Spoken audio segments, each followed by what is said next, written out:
Barbara Mancini and her attorney stayed quiet as she left court in Pottsville. Can't respond, I'm sorry. But a Compassion and Choices advocacy group spoke out on her behalf. They want the assisted suicide case dropped, but a judge ruled there is enough evidence to send her to trial. Barbara Mancini is the hero in this. She is not the villain. Mancini, who is also a nurse, is charged with causing or aiding suicide for the February death of her father, Joseph Yorshaw. At her preliminary hearing, Yorshaw's nurse testified that 93-year-old Joseph Yorshaw had diabetes, hypertension, and kidney failure. He received hospice care at his home in Pottsville. According to court papers, Mancini told police that her father asked for all his morphine. Dying patients have a federal constitutional right to as much pain medication as they need, even if taking that medication would advance the time of death. Mancini is out on $100,000 bail. A trial date has not been set.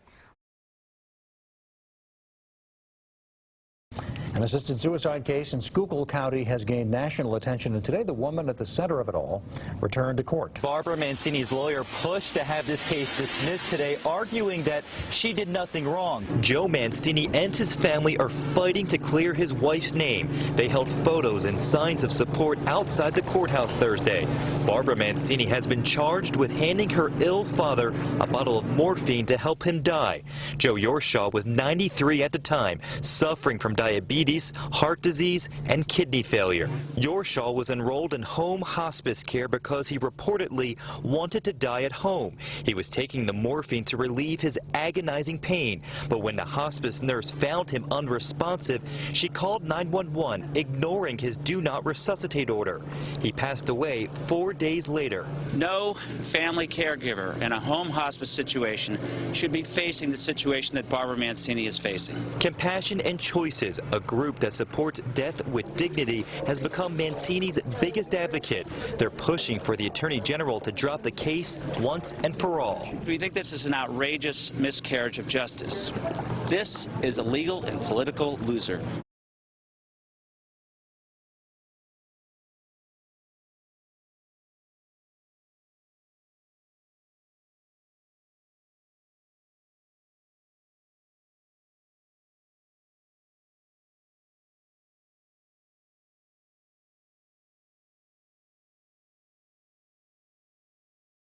A Schuylkill County judge has dismissed the assisted suicide charge against a Philadelphia nurse accused of helping her terminally ill father take his own life. I'm relieved and I'm happy. Barbara was drawn into a legal battle when Attorney General Kathleen Kane chose to prosecute her on an assisted suicide charge.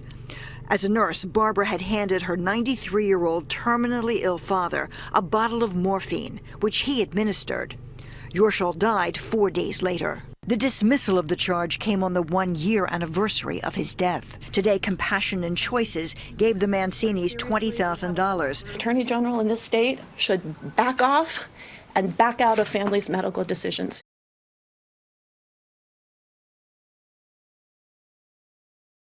The entire team of Compassion and Choices, the work, the support, the effort, everything that you have done to shine light on this and to keep this in the spotlight, to give us not only the media support and then also that the financial support, but the emotional support has been just so appreciative. So there are many moments you have when you feel very alone or you feel like it's never going to end. So every time someone reached out from Compassion and Choices or people who knew of my case because of your efforts, it made it more bearable.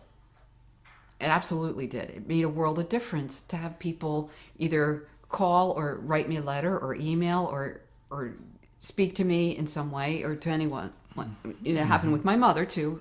Many people reached out to support her, and it meant the world.